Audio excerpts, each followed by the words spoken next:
To start, I wanted to talk to Mr. Dillane because I need to address my love, but especially my hate relationship with Luke, because Ah, he's so annoying and infuriating the whole time. But I don't know how you managed to make this heavily unlikable character into someone to root for. I ended loving the character, so I wanted to know how was the process to shape him and play him, and what you found interesting about the character. why did you think he was unlikable? What was it that you disliked about him?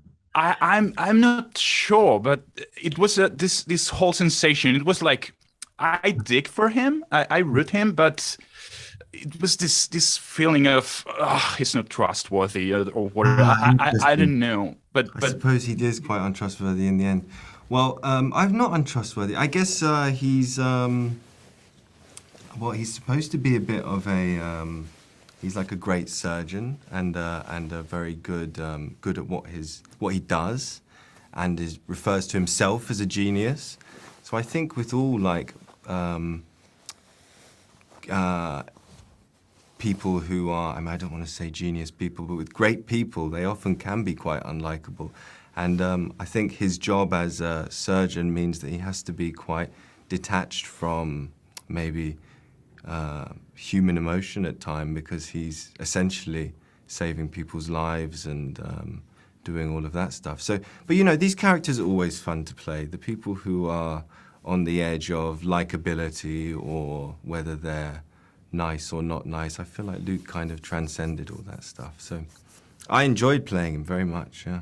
and by the way, your voice is awesome. I have to tell that. Oh, oh, thank you.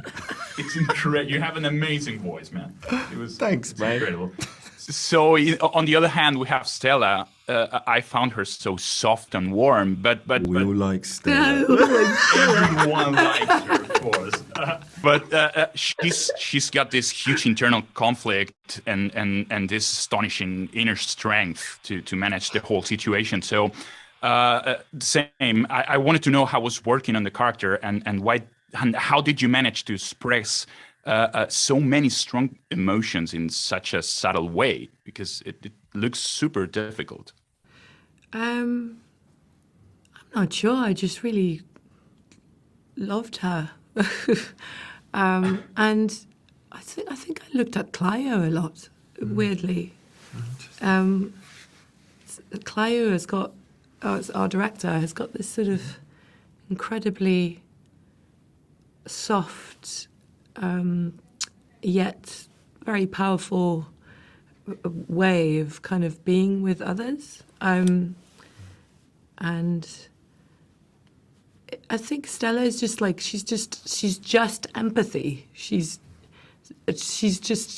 can feel everyone's feelings and relate to them. So it was just a work of that, of kind of opening up to whatever was going on, and even if it meant, yeah, knowing that the person you love is falling in love with someone else, who she kind of loves in another way. Like I think this is a bit too much. There's a bit too much love, I guess, in her.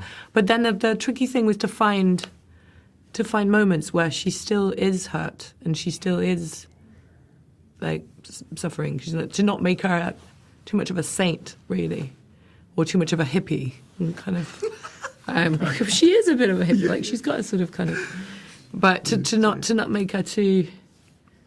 With the way with the fairy, like, yeah.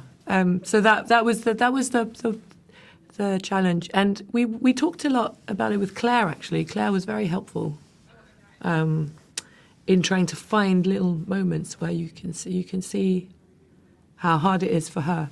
You make it look like it was easy. So Okay, well that's good. but it wasn't. It Probably it wasn't too wasn't. hard. No, it was okay. Actually, it was quite. She's very yeah. We do. We love Stella. We love Stella, yeah. Fuck Luke, though.